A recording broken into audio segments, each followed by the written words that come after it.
Bismillah. Assalamu alaikum wa rahmatullahi wa barakatuh, dear friends. Allahumma salli wa sallim wa barik ala Sayyidina Muhammadin tasliman kathira. Dua number 14. Why are you so stubborn? The munajat starts. Ya Allah, in your mercy I stand, seeking forgiveness for each wayward strand. For every sin, Ya Allah, Jalla Jalaluhu, you forbade, yet I chose to walk the path where temptation grows. But you, Ya Allah, Jalla Jalaluhu, deemed wrong, my heart found fair. Lured by desire's blinding glare, my lower self so easily swayed. From your light, Ya Allah, I foolishly strayed. Ya Allah, guide me with your grace. Help me find my rightful place. In your wisdom, Ya Allah, Jalla Jalaluhu, let me grow. And let your mercy, Ya Allah, Jalla Jalaluhu, ever flow. The dua starts. O Allah, I seek your forgiveness for every sin that you prohibited to me, but I opposed you by committing, and every sin that you forewarned me of, but I remained firm in committing, and every sin that you deemed abominable, that my lower self made attractive to me.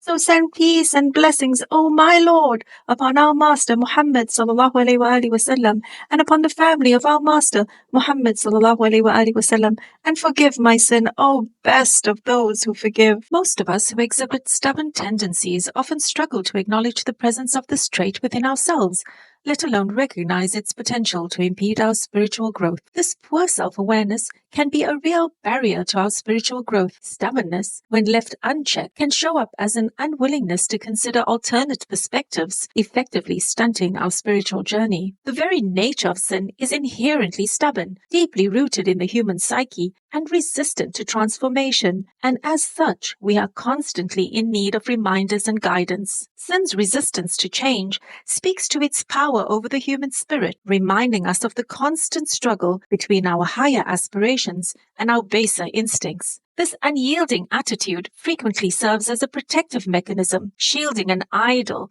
we have inadvertently erected in our lives. These idols can take many forms: false beliefs, sinful habits or relationships, self-love in excess, or even aspects of our identity that we have elevated to an unhealthy level of importance. Our reluctance to let go of these idols stems from the comfort or sense of control they provide, even if they may be hindering our spiritual growth and well-being. Like a fortress built to withstand a siege, our stubbornness can act as a defense mechanism, guarding our vulnerabilities and preserving our sense of self. However, it can also isolate us from others and hinder personal relationships and growth as we become resistant to transformation, to new ideas, and constructive feedback. We then become our own benchmark, a solitary standard against which we measure all things. Perhaps more concerning is how chronic stubbornness impedes our ability to form meaningful relationships and learn from those around us. In doing so, we deprive ourselves of learning, and such headstrong behavior can be deeply rooted in personal insecurities or a fear of being wrong. Yet we can change. Our stubbornness in sin, once a barrier to growth, can become a powerful ally in staying steadfast on returning to Allah subhanahu wa ta'ala. This metamorphosis aligns with our innate persistence with the divine path that Allah subhanahu wa ta'ala has lovingly laid in guidance before us, infusing our life journey with purpose and direction. In this way, stubbornness can transform into determined hope, inspiring us to be better, taking the negativity of stubbornness and turning it into the positive in our journey of love and light. We can change for the positive. We are reminded in a hadith narrated by Haritha bin Wahab, حدثنا أبو نعيم حدثنا سفيان عن معبد ibn Khalid قال سمعت حارثة ibn وهب خزاعي قال سمعت النبي صلى الله عليه وآله وسلم يقول ألا أخبركم بأهل الجنة كل ضعيف متضعف لو أقسم على الله أبره ألا أخبركم بأهل النار كل أتل جواد مستكبر. رواية البخاري. Narrated by Haritha bin Wahb al-Khuzai. I heard the Prophet ﷺ saying, "May I tell you of the people of paradise?